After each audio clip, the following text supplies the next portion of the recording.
Recording in progress. Good evening and welcome to tonight's City Council meeting. Today is Tuesday, January the 17th, 2023. The time is now 6 p.m. The regular meeting of the City Council of the City of Trinidad will now come to order. Please rise for the pledge of allegiance. Reading some, please. Pledge of allegiance to the flag of the United States of America and to the republic for which it stands, one nation, under God, indivisible, with liberty and justice for all.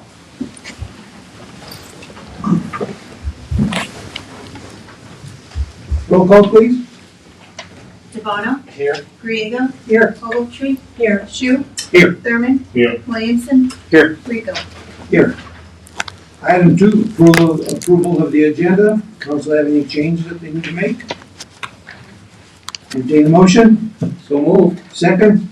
Second. Call vote, please. Devano. Yes. Griego. Yes. Ogletree. Yes. Shu. Yes. Thurman. Yes. Williamson. Yes. Rico. Yes. Item 3, policy items and staff report. Mr. Ruger, do you have anything to report from staff? Not tonight, sir. Item 4, petitions or communications are all written. Do we have anyone signed up?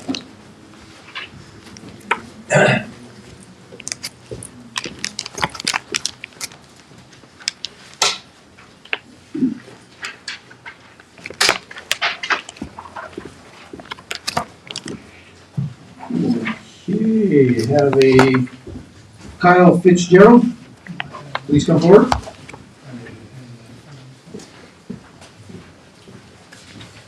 How's it going tonight? Good. I apologize. Last meeting, you guys talked about solar net metering. I had a recent conversation with Tracy Phillips, the Colorado director of CPACE, the federally legislated commercial property assessed clean energy program.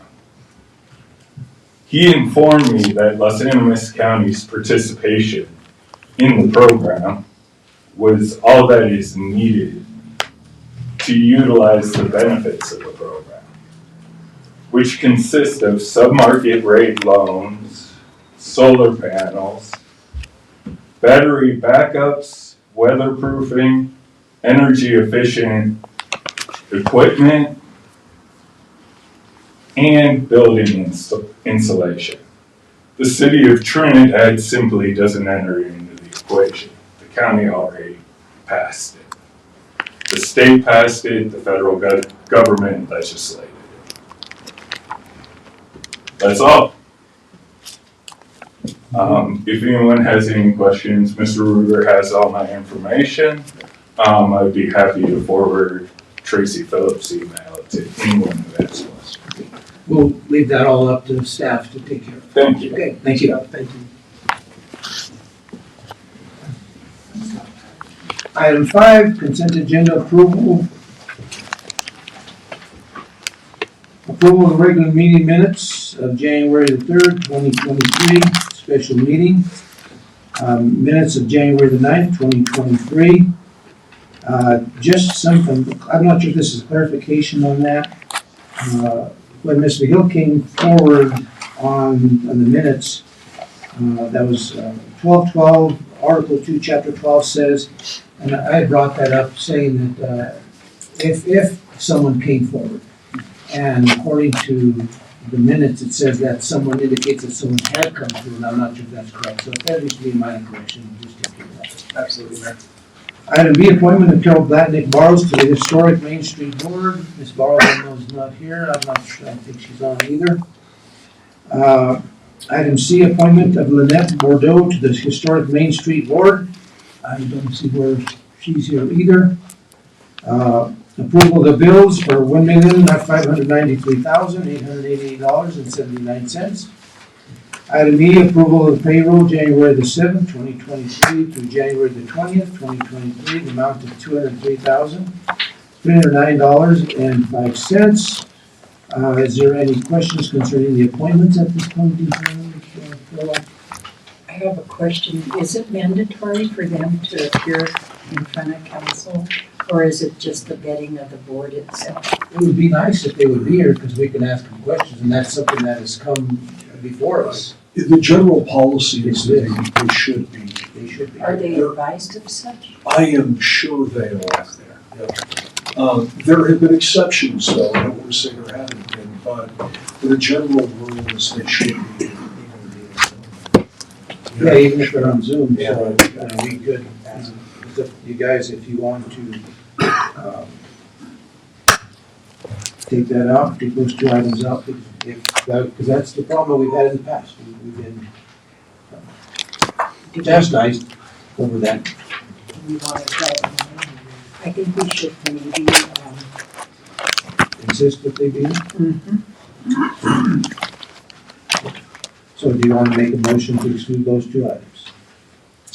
I so move, I move that we delete 5B and 5C and delay it till the next regular meeting of the city council and explain to anybody that is applying for board positions that it's mandatory that they come before council.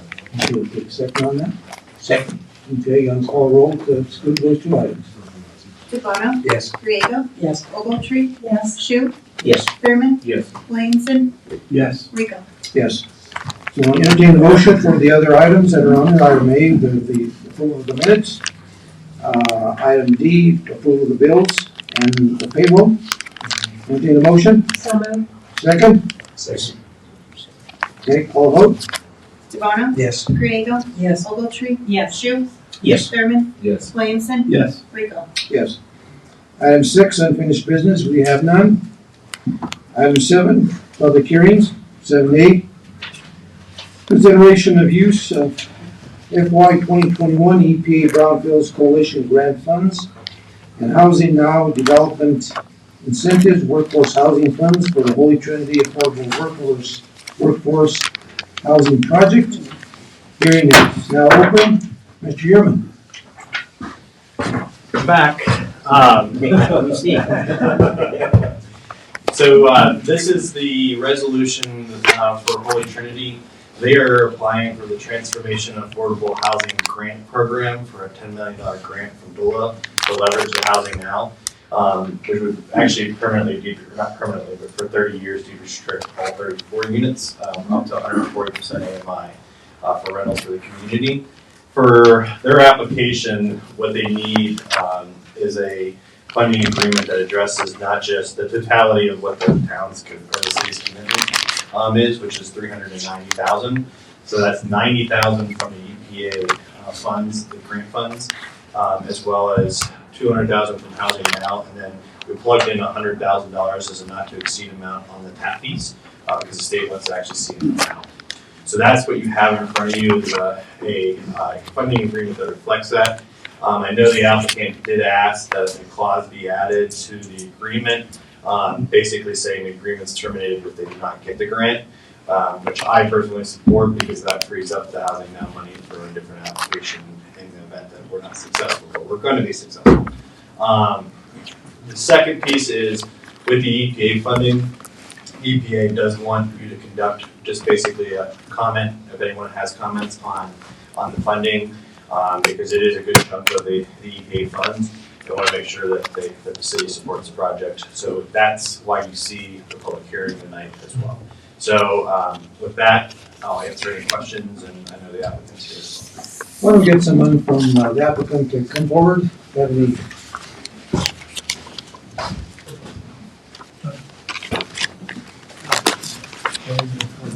Good evening, I'm Tim Lamb, as you know me, I've been here many times before. General counsel for the Philon Group, Kip Hamden, Mount Carmel's, and Mount Carmel is the applicant, and Gary Fetterman's to my left. And Gary's been kind of running some of this project, so he has a lot of answers, and so do I. Anything here? I think I just want to thank the city for supporting workforce housing. I think it's something that's dramatically needed in the city. One of the exercises that Michael recommended we do is reach out to the major employers in the community and get letters of support We've gotten them from the UF Mine, from the hospital, from the college, from, Council of Governments. I think the city's putting one together. We got one from the 3 county commissioners. I think everybody recognizes for the city to grow, there has to be homes for people to live. And, I'm glad Michael is so confident that we'll be successful. We did have a great meeting today with Fallon Miller from the Division of Housing. She's very encouraging in terms of us developing our application, but they thought they'd have about 20 applications by now and have about 150-ish. So they're actually shutting down their applications so they can sort through and see what is the most transformational. It's a transformational funding from Department of Housing. And I think with the help of the city, talking about being co-zoned to Trinidad District, the property, maybe it's not blighted, but it's darn close. And the supply of housing that's needed based on the city study. I think we're checking all the boxes that makes us a great applicant. Appreciate everyone's support. Any questions from Morgan? No, just thank you for what you do. I was just curious what you're gonna call the project? Holy Trinity Apartments. Okay, and So the school's good with that? they haven't, they've been involved with this. So far, the bishop hasn't told us to stop. Holy Trinity is part of the, So I think of it as the history of it. I think it's important to keep that name. Oops, sorry, guys. Mr. Chimino. There's a window right there.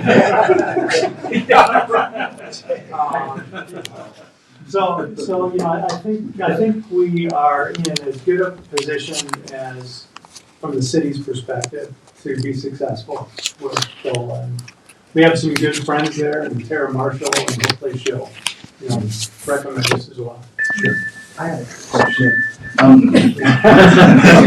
Say to me.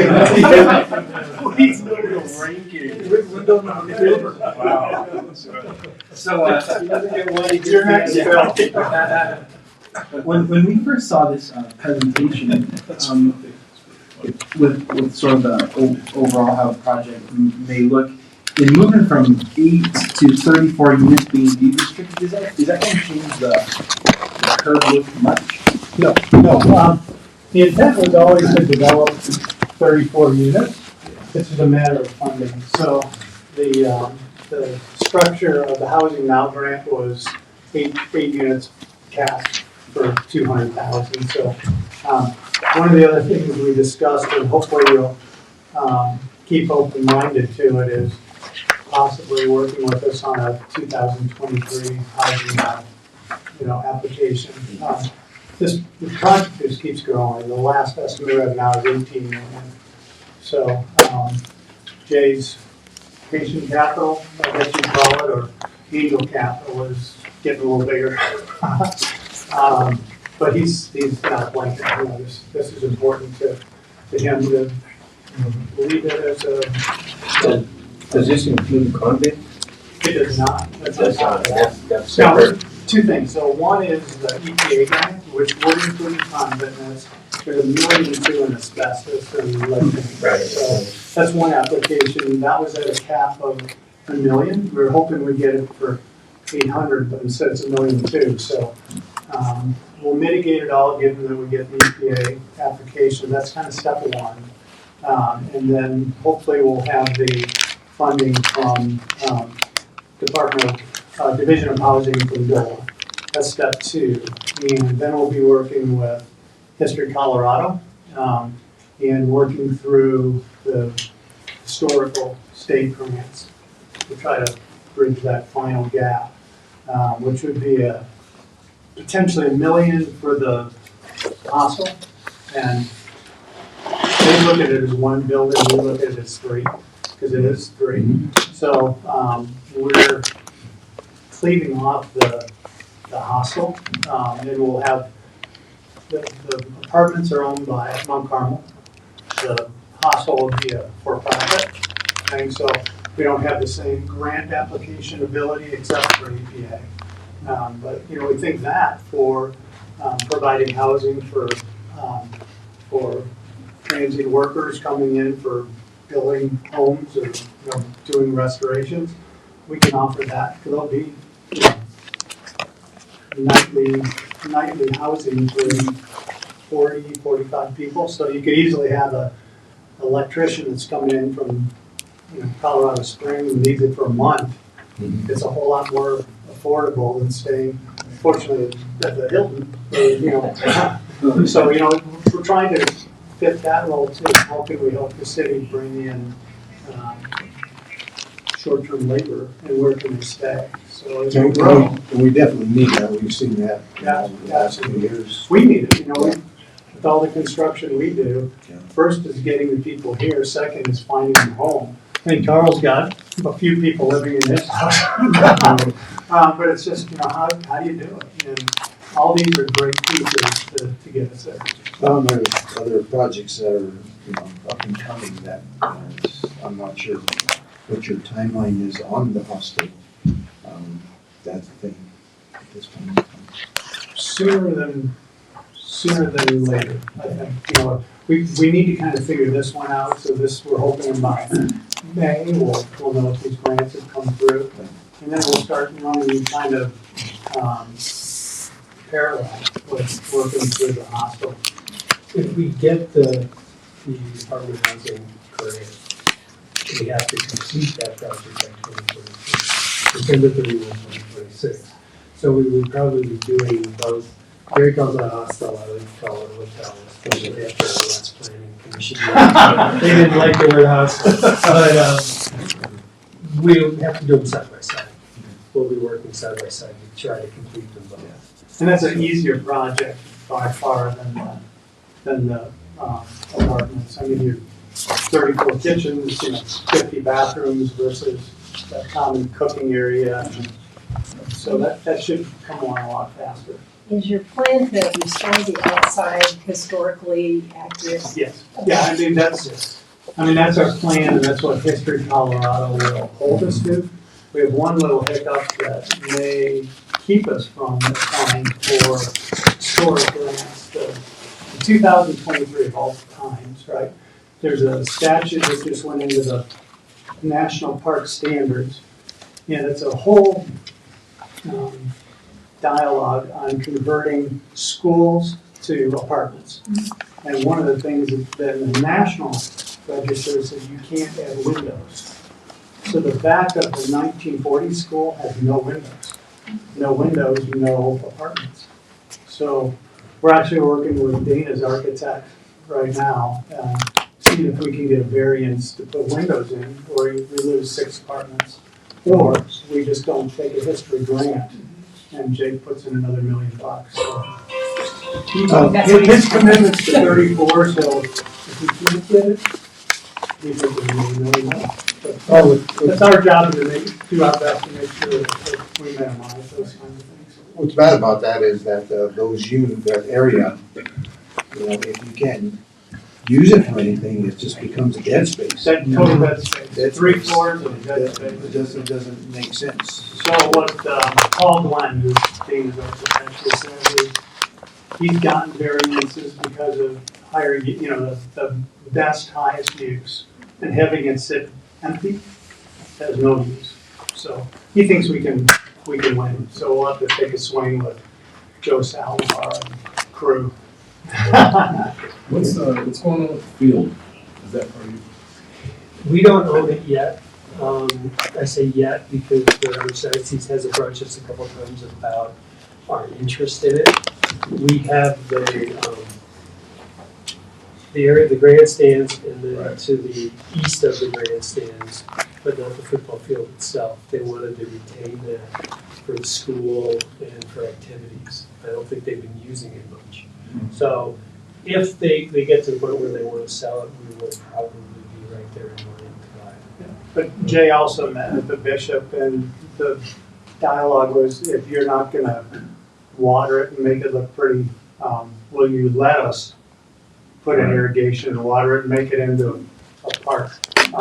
Even if they retain ownership, let us make it nice.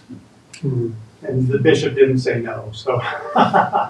So hopefully we can at least get to the point where it's nice and, kids can play on it again.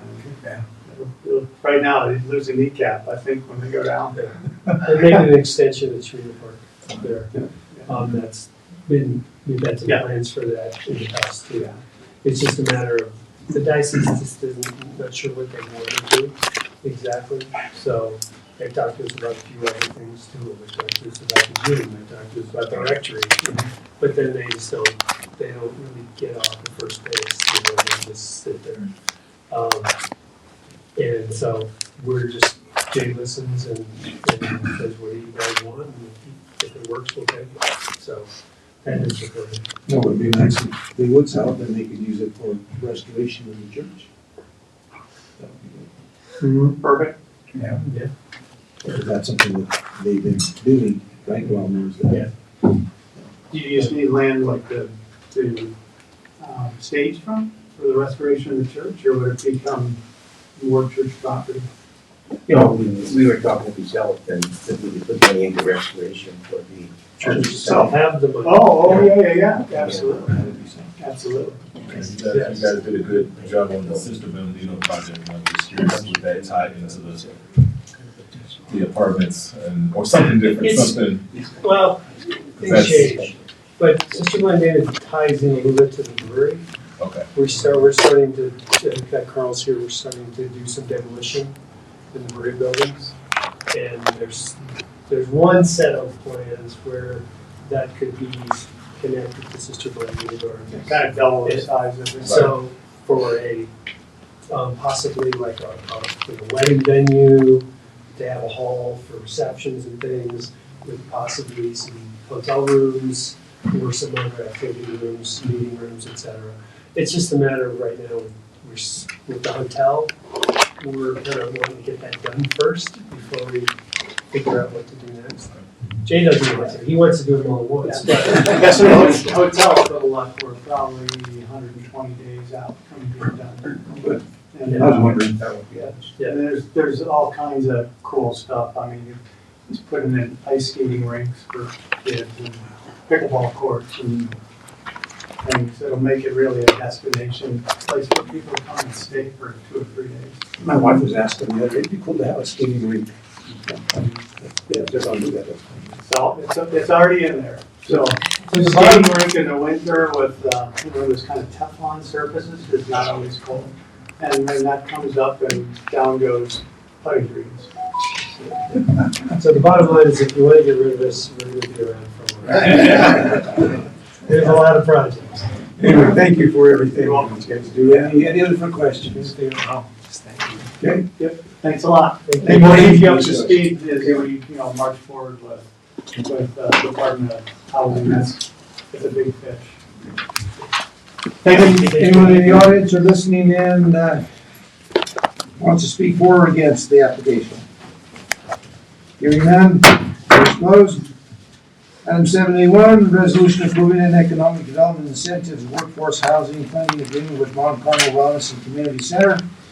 Entertain a motion. So moved. Second. Second. Any further discussion? Call the vote. DeBono? Yes. Griego? Yes. Ogletree? Yes. Shu? Yes. Thurman? Yes. Williamson? Yes. Rico? Yes. Mike. Was it just the ladies that came in or any of those ones that were The people that just came in, what's your name? I'm Lynette Bordeaux. Okay, so we'll have to go back and revisit that. Anybody else? Okay, so why don't we go back and revisit, well, let me ask this question first. When, Michael, is there a sunset time? Because I know that with some of the projects that we approved a while back, So, yeah, I thought some of them had already been started. so for each of those agreements, I'd have to go back and look, but there was I believe a 2-year clause in there. On this one, they were asking for a termination clause if they didn't get the grant. be added to this. So, that would have to be an additional paragraph added to this. Is it, well, I mean, not to interrupt, just the DOLA grant, if they get the other grants for the other stuff, is the project going through, but specifically the DOLA grant is the one that they're concerned about? I don't want to speak for the applicant, but it's $10 million of that 18. So Yes. it's, Yeah, well, I mean, that's what I meant, but the other grants are important too, but they're. Yeah, I don't would think be they the key would carry- be the. I don't want to speak for your project, but I think absent this funding opportunity that's come through, I have looked at their pro forma, it'd be really tough. I mean, I understand Jay is a very generous and cares about the community, but that's a lot of gap in a funding application. This is the first time the state's ever done anything of this magnitude. It's normally, they've stepped it up to about 50,000 a door in rural, but they've never gone to this extent, which is like 125 a door. And they did answer the question in the affirmative. They did inform the audience, they said, yes, it is the DOLA. Yes. Great, correct, I don't know. Okay. Thanks, Mike. Go on. Let's go back and reopen up item 5C, which is part of the consent agenda. Ms. Bordeaux, thank you for coming. We had actually put that on back burner because you were not here earlier, but now that you are here, we will reopen that. So entertain a motion for the appointment of Lynette Bordeaux to the Historic Main Street Board. Second? Second. Call the vote, please. DeBono? Yes. Griego? Yes. Ogletree? Yes. Shu? Yes. Thurman? Yes. Williamson? Yes. Rico? Yes. And that'll leave the Joe Blatt and Marlowe's still, I believe, that's shifts forward.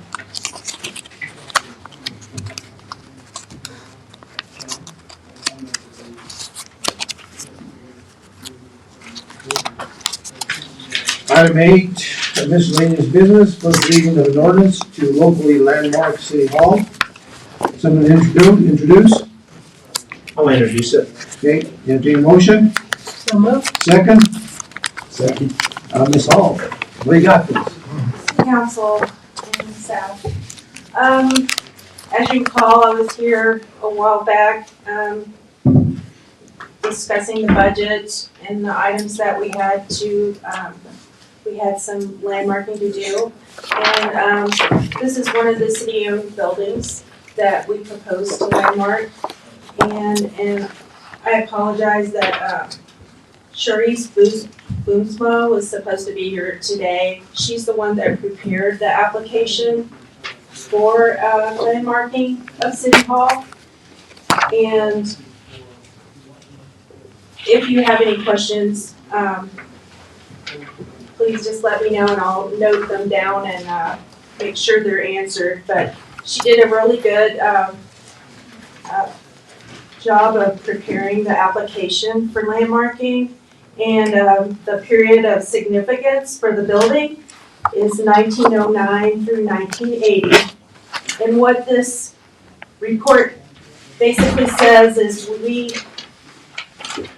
the city is allowed to landmark the exterior of the building. We can't, due to the fire in 1980, we can't landmark the whole building because of everything's been replaced except for this facade. And so Ms. Boomsma felt like it met minimum standards for landmarking because of the exterior being intact still. And that opens up consideration for grants and funding for the exterior. We can't, as if you know, have seen outside, the facade does need a little bit of help, so this would be a great opportunity to get some extra money for grants if we so want to go in that direction. If there's anything else, the Historic Preservation Commission reviewed this application and they felt like it was worth being put forward. They did ask for some additional information about the exterior, namely the sides. the entryways and such to be added into the report. So if there's any additional questions that I can answer in regards to City Hall, please let me know. Questions from council? How long has this been in the works? As far as the landmarking application, it went before historic preservation December 12th. They reviewed the application and it came forward to City Council. Other questions? Are there any other applications that historic preservation is considering, or is this the only one that they have? This is the one that they're working on currently that we have, as listed in the budget, several city-owned buildings that we are looking at historically landmarking. Are there any other privately owned buildings that are being considered? We have some applicants that we're working with, that I know we have one applicant that we landmarked over here. And I think we're going to have a outreach event in June. And hopefully we can just give out the information and do some public outreach to get some more candidates. Okay. I'd be happy to participate in that. Oh, okay. Other questions? I have no questions. And it was interesting, and I'll just, but you did answer the question about the significance of that period. It stopped in 1980, and I guess it was because of the fire, and why it just didn't carry over. But I guess it's to do with the interior portion of the building that does not apply, I guess. Yeah, I mean, it's a beautiful interior, but it was replaced around that 1980 to the 1982 period, so. Well, I kind of, of course, I don't know if we have any pictures, but how the interior has changed from the time If you, of prior to the fire. if you look at the report, there are considerable amount of pictures in there that, that talk about the fire. I don't think there are any of the inside. Yeah, I don't think there's any. Yeah, the interior is not present, but, which is a shame. There's no further questions? Call the vote, please. Mayor? It's me. Yes. Sorry, I neglected on the agenda to indicate that you need to set this for public hearing at 6 PM on February 7th. Oh. For first reading and public hearing approval. Okay, so this, set the public hearing for when, did you say? February 7th. February 6 p.m. 7th? Okay. We need to rechange that to locally landmark the city hall and have a public hearing on February the 7th at 6 PM. Okay. So And that, hopefully the applicant, or Sharice will be here at that time. okay. Call the vote then, please. DeBono? Yes. Reno? Yes. Ogletree? Yes. Shu? Yes. Thurman? Yes. Williamson? Yes. Rico? Yes. Item 8B, consideration of award of bid for the bid submitted by RMS Utilities Incorporated for the First Street Improvements Project number 08-2022. Entertain a motion. So moved. Second? Second. And that amount is for $4,502,419.78. Mr. Just, what do you have for us? Good evening, Mayor, Council, staff. We received one bid from RMS Utilities for the amount that you just mentioned. We'll come here tonight to get your approval to award the project to them. And any questions you may have about the First Street project. Other than yay. That amount includes 3 alternatives, which was Maple Street in Chestnut, and then to redo the sewer in Commercial Street from Main to First. Okay. So it's, That does include, Bob? it does. And as you know, we acquired a $750,000 grant from GOLA, and we potentially might get some more additional money. We're in the process with Tara Marshall. We're trying to maybe get that Commercial Street paid for, because we didn't use all the money on the sewer main extension or replacement. So if she gives us a yay on that portion of it, which was around, it's alternate three, $47,903.60, we might be able to tag that on the grants as well. $1 million in basically. Yes. Questions for him? I have, Oh, go ahead. I have a question. What vetting process do you use on a bid this big for a project this big? Do you do financial background of the corporation or the company that's doing the work for us? I mean, just because this is a pretty big project. Right, so basically they have to be able to bond the project. Okay, So that tells us that, their financial, that kind of indicates who can and cannot bid. okay, So that, but no, we do not do any type of, now we have worked with RMS, and the ones that installed our sewer trunk main okay. and did some additional water and up on First Street 2 summers ago. Good company. So we had no problems with them, we're excited to work with them again. Tentative start date? A tentative start date? We had one, potentially the end of January, it's gonna take approximately 2 weeks to get once we'll award it tomorrow, and then approximately 2 weeks to get the bonds in place, and we're looking at a February and January start date.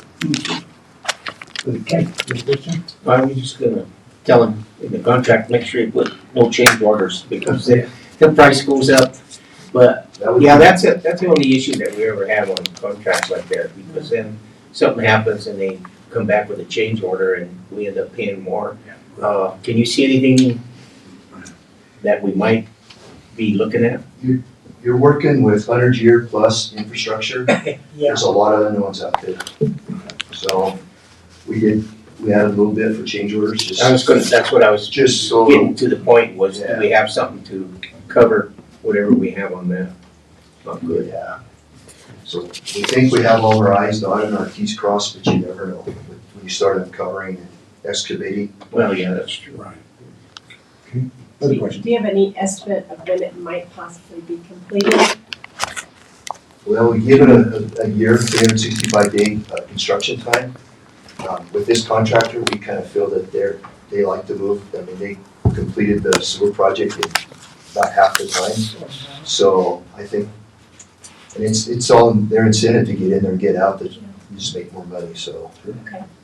So, yeah, we're hoping it might take, maybe 200 days, but it's a yearly construction time. Okay, thank you. Other question? Good job, Bob, appreciate it. I have no Actually, that dollar amount, that actually was a little underbid from what we had just originally anticipated, is that correct? I can't remember. We earmarked, I think 5.4. Yeah. So we are under a little bit. We just didn't know the prices and the way things have been coming in. And we only got one bid, but we feel that it's a good bid. So how much of the contingency dollar do you have? Is that 5 point something to this? Is that the contingency? No, I think we had, Steve, another 200,000. Sounds right. Yeah. The other question I had is, I looked at all the information in there, and they're talking about recycled bricks and the cost to them. Are those the bricks that we actually own? Because Yes, but they have to put them, have to palletize them. You gotta pick them up and remove them, put them on a pallet. Probably move them to one of our facilities, most likely maybe the gas shop or the asphalt plant. Construct the road because it gets concrete grade underneath it, and then they bring them back in. Now, per our grant, we had to use those bricks. Now, the only place we're using them is at the intersections. Everything between the intersections is all brand new pavers. But to get that Dolan grant, they wanted to see some reuse of existing materials. Because that was in their bid, and that was about $140,000. And that told me that we're having to pay them for our own brick. I don't know how that It's worked out. basically to pick them up, palletize them, bring them back in, and put them back down again. They're just handling them. And adding in white sand. Okay. Yes. I was just curious about that. It didn't make sense for the dollar. Yeah. Okay.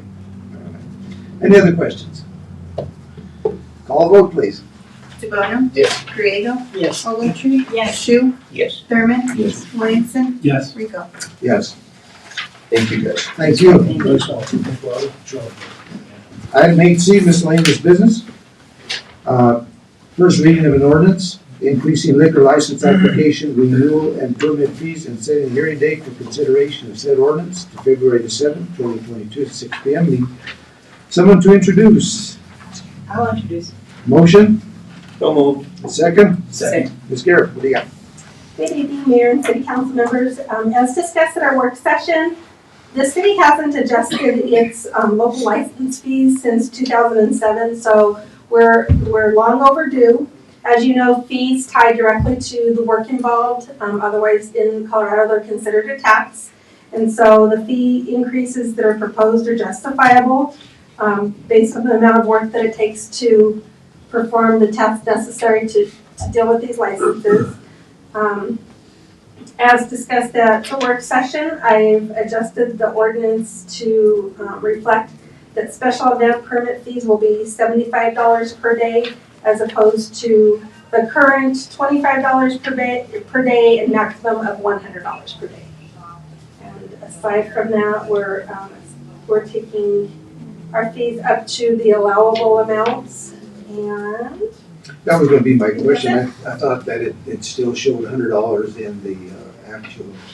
so the council communication is just indicating what the possibilities were Okay. as far as increases are concerned, but the ordinance itself in section 3-20 adjusted that fee to the $75 per day for special events. Yeah, any questions? Sounds reasonable to me. The amount of work that goes into That's this. reasonable. license, yes. Yeah. Okay. Call the vote, please. DeBono? Yes. Griego? Yes. Ogletree? Yes. Shu? Yes. Thurman? Yes. Williamson? Yes. Rico? Yes. Item 9, council reports. Mr. DePoma. We don't have anything, Mr. Hall. What do you got? Nothing from me either. You're slacking. I'm a woman without a board. I'm going That's next right. door tomorrow. That's good. We gotta get your report on. Yeah, we gotta get a board. Talk to Melissa, we can do that. Frank, what do you got? No, I don't have them, but I just kind of want to make a comment on did you read I'm sure you read the article that New Mexico got $280 million for infrastructure from their their representatives went out and got the money from the federal government. Is there any chance we could kind of look into having, talk to our representatives and see what's going on? Because that seems like, Springer, a lot of the towns in New Mexico are upgrading their water systems and their sewer systems especially. And that might be something that, I don't know what we could do, but it just seems like they got an awful lot of money somehow or another. Yeah, it's never a bad idea to have those conversations and see what kind of money we can get. It's something that I am aware of, and I think we can bring it up with our lobbyist really easily and plant that seed. If he has any thoughts on how we get a portion of some of that funding too. Yeah, because that's a chunk of money, and that would really help us with infrastructure, and it's just for infrastructure, and that's what we need a lot in this community. We did get that $1.1 million from the cents. We may have an opportunity to talk with them because Fort Carson has that thing next week, and then Antonio Huerta is there, and the other ladies might be there. Might be able to talk to them and see where we can go with this. Yeah, because you had it in the paper today. What, how much was it? Do you remember? $273 million. Yeah, that's a chunk of money. That's for the entire state. Yeah. I'll have to find out and see what the entire state, Colorado. Yeah. I'm sure it Does that too. Arts and Culture meets Thursday, so I'll go to that. The Space to Create Oversight Board is, it's kind of up in the air whether or not it's going to continue. I don't know if there's been a decision about that. So that's the only board that I'm liaising to. So maybe because it's the beginning of the year, we want to talk about that and see where there are holes so that we can fill them. It's a good idea. Well, one of the things that, for our retreat, one of the things we're gonna be talking about, we talked about maybe some consolidation of some of the boards and commissions and having be an opportunity to sit down and talk and see how we move in that direction. And the only other, I wanted to thank Ann Sadie for all the years she served, and sorry what's going on with her mother, but we'll miss her coming. Thank you for doing that. Parks and Rec is actually meeting tonight, so be brought up to speed. You can email tomorrow or take a Zoom meeting. I have nothing there. Okay.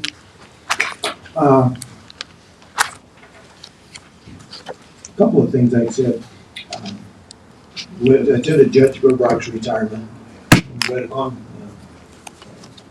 proclamation.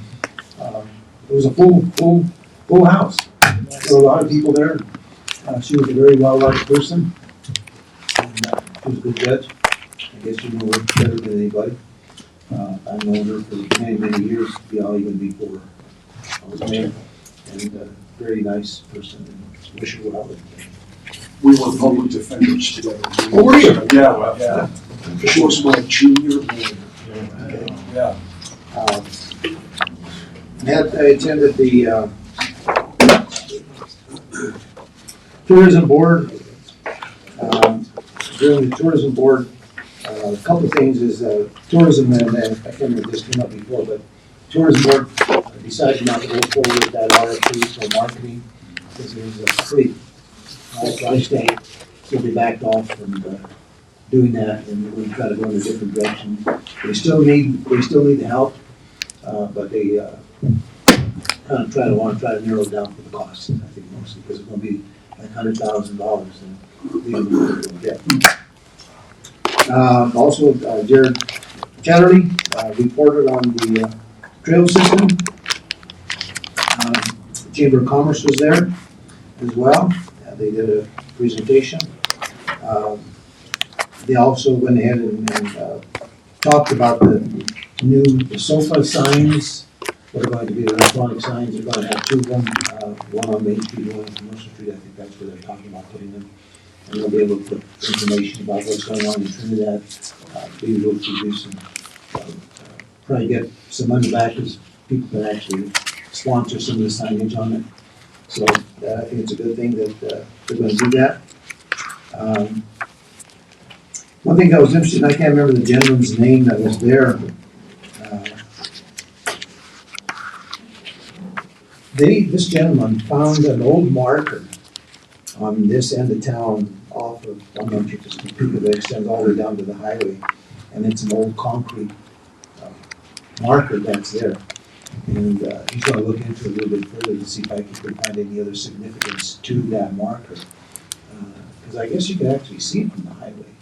And I'm not sure if I've seen that. I need to go back and look. Yeah, it's like a stone marker. Well, isn't there some place in Trinidad that marks the center of town or something? Well, the center of town is actually the corner of Main and Commercial. That's not McGregor's insurance either. Nice try. Nice try. So we saw what you were trying to do. That's the center of my. The gentleman is going to do a little more looking into the marker, see what else he can find. I remember something about a markers in that area of town. The center of the original township or something. There's a historical significance to it. But it's going to be interesting. Too bad I can't remember what it was. The one thing that I know that Mr. Ruger and I talked about is sometimes the tourism board, even the board themselves, have a hard time having a full board at the meetings. And talked to them, we may recommend that they change their meeting time. Because this last time, for instance, they started out with 4, by the time it was done, they were down to 2. So they need to have down to 2 people present at the meeting, during the meeting. 2 members? Yeah. Yeah. It's not So meeting. that, Right. It's no longer a meeting. So I think that they need maybe, and I, being as the liaison, I've seen that more often than not, to be honest with you. Where someone will have to get up right in the middle and leave. Do you think, the tourism board is essential, but do you think in the process, what Aaron mentioned about trying to plug in the holes for, on boards and commissions, if we look at the whole boards and commissions system? That's what we're gonna be doing at the end. Okay. That's the whole idea, is to talk about, if there's gonna be any consolidation of the boards and commissions, and which ones, and maybe make some recommendations. And this might be one to maybe change their meeting time. The one question I have is, the Tyler, information that we use, one of the things that came up in past is that they were saying that it's such a huge, I guess, technology that we have. Are we using that to the maximum, or that was the question that came up a couple of years ago that we were not, and I'm not sure if Ms. Garrett, do you have any information on that? I can talk a little bit on that, Mayor. So Tyler Technologies, their full deployment would be called what's an ERP, which stands for Enterprise Resource something program. But we just purchase certain modules of what we use from them, specific to what we're using. So we're using their financial module right now. And I think that's the only one we have, right? Municipal court. Oh, municipal court as well. But they have other modules for dispatch, for payroll, for all kinds of things. So instead of just getting the entire package, which would probably cost, over $1 million just to deploy it, we're just doing the specific modules for what we need it for. Okay, that's That good to know, helps. because that was the big question that came up a couple of years ago, is that if we were paying for the entire package and only utilizing a portion of it. Nope, we're only paying for what we're using. The other item I wanted to ask is, we approved that SCADA lease last year. How's that working out?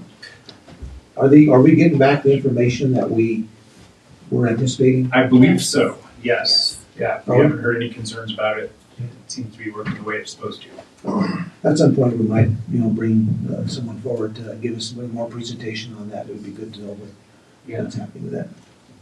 Other than that, that's all I have. Just a minor one thing, and just mention is that we've decided to stay in the city on February the 9th at the college at 6 p.m.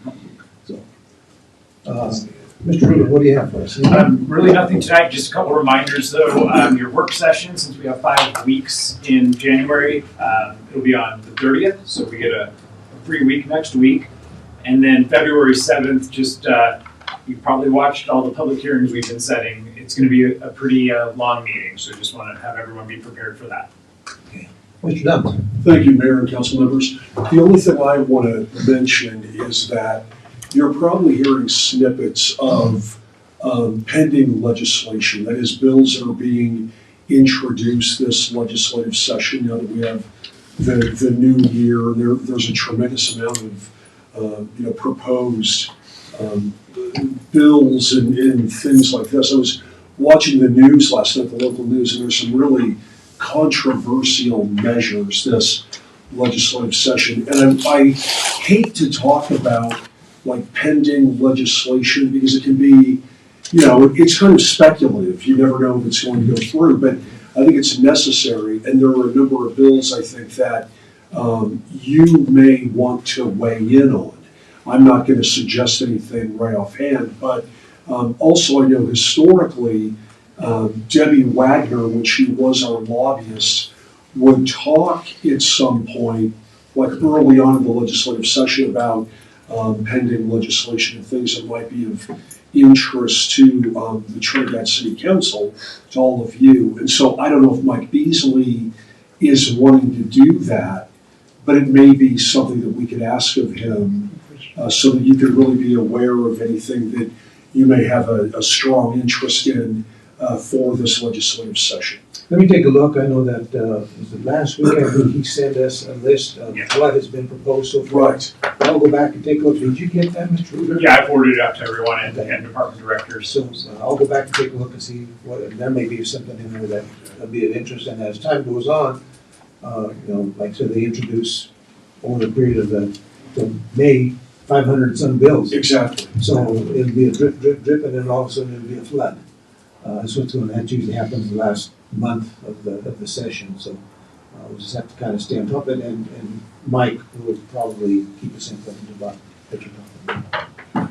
And anything that you find of particular interest, if you want to discuss that, please. And, if we find something of interest, pro or con, that we want to actually go to Denver and to their committee meetings and actually testify, we have that opportunity to do that too, so. Or write a letter Or if write a you letter, find yeah. consensus. Sometimes they do take virtual, it just depends on the issue. But I've done that a couple of times, a few times to testify, but you never know what comes up. Anything else? That's all I have. Okay. Thank you. Motion to adjourn. So moved. First and second automatically, okay? Call vote, please. DeBono? Yes. Griego? Yes. Ogletree? Yes. Shu? Yes. Thurman? Yes. Williamson? Yes. Rico? Yes. Thank you.